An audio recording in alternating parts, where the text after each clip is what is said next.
Hi students, नमस्कार। आपका हमारे यूट्यूब चैनल जीएस एजुवेक्टर में स्वागत है। जो भी स्टूडेंट्स इस चैनल पे नए हैं वो सबसे पहले इस चैनल को सब्सक्राइब करें एवं बेल आइकन को दबाएं, जिससे कि रोज़ आने वाले नई वीडियो आपको प्राप्त होते रहें। अब बात करते हैं अपने टॉपिक के बारे में।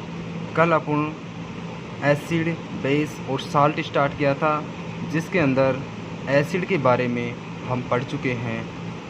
आज हम बात करेंगे बेस के बारे में, क्षार के बारे में। स्टूडेंट्स,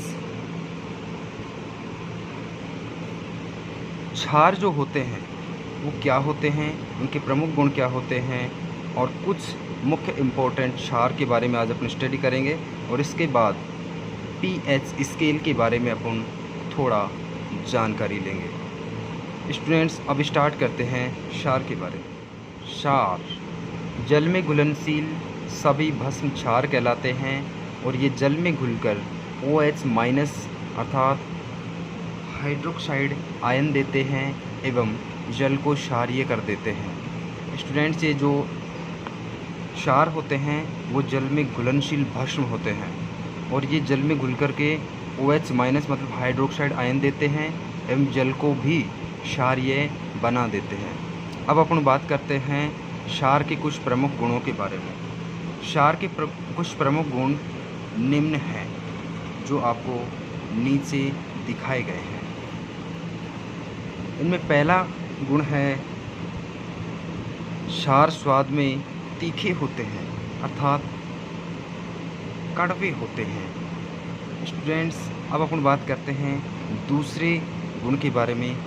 ये लाल लिटमस पत्र को नीला कर देते हैं। स्टूडेंट्स, जो क्षार होते हैं वो लाल लिटमस पत्र को नीला कर देते हैं, लेकिन जो नीला लिटमस पत्र होता है उसको यदि क्षार के संपर्क में लाया जाए तो उसके कोई इम्पैक्ट नहीं पड़ता है, उसका रंग नीला ही रहता है। इसका घोल साबुन जैसा होता है। इसका घोल जो होता है साबुन जैसा होता है। और अगले गुण के बारे में हम बात करते हैं। ये जो क्षार होते हैं ये मिथाइल ऑरेंज को पीला कलर प्रदान करते हैं। जो मिथाइल ऑरेंज सूचक होता है उसको पीला कलर प्रदान करते हैं क्षार जो होते हैं। अगले गुण के बारे में हम बात करते हैं। स्टूडेंट्स, क्षार जो होते हैं वो अम्ल के साथ क्रिया करके लवण बनाते हैं और जल बनाते हैं। तो स्टूडेंट्स, अपन एक एग्जांपल लेते हैं। जो NaOH क्षार है वह HCl हाइड्रोक्लोरिक अम्ल के साथ क्रिया करके सोडियम क्लोराइड और जल बनाता है। इस क्रिया को उदासीनीकरण कहते हैं। स्टूडेंट्स, अब अपन बात करते हैं क्षार के अगले गुण के बारे में। क्षार जल में घुलकर OH- हाइड्रोक्साइड आयन उत्पन्न करते हैं। स्टूडेंट्स, अब अपन कुछ एग्जाम्पल ले रहे हैं। जैसे NaOH जो है उसका जल के साथ अभिक्रिया करवाई जाती है तो सोडियम आयन और हाइड्रोक्साइड आयन प्राप्त। स्टूडेंट्स, जो प्रबल क्षार होते हैं वो विद्युत के सुचालक होते हैं। अगला गुण है, जब क्षार किसी धातु से रिएक्शन करता है तो हाइड्रोजन गैस के उत्सर्जन के साथ साथ एक लवण का निर्माण होता है, जिसका ऋणायन एक धातु एवं ऑक्सीजन के परमाणुओं से मिलकर निर्मित होता है।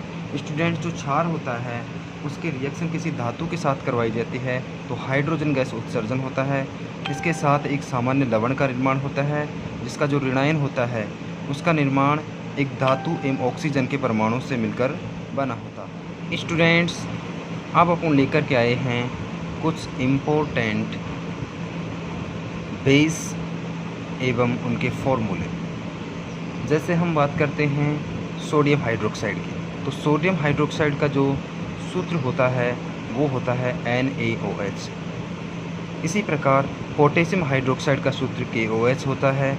कैल्शियम हाइड्रोक्साइड का सूत्र CaOH का होल ट्वाइस होता है। अमोनियम हाइड्रोक्साइड का सूत्र NH4OH होता है। मैग्नीशियम हाइड्रोक्साइड का सूत्र MgOH का होल ट्वाइस होता है और एल्यूमिनियम हाइड्रोक्साइड का सूत्र AlOH का होल 3 होता है। स्टूडेंट्स, अब हम अम्लता एवं क्षारकता का मापन करना सीखेंगे। स्टूडेंट्स, जो पीएच का मापन होता है वो पीएच स्केल के माध्यम से होता है और पीएच स्केल की जो खोज करता है उनका नाम है एसपीएल सोरेंस। स्टूडेंट्स, अब अपन जानने की कोशिश करते हैं कि पीएच स्केल क्या होता है।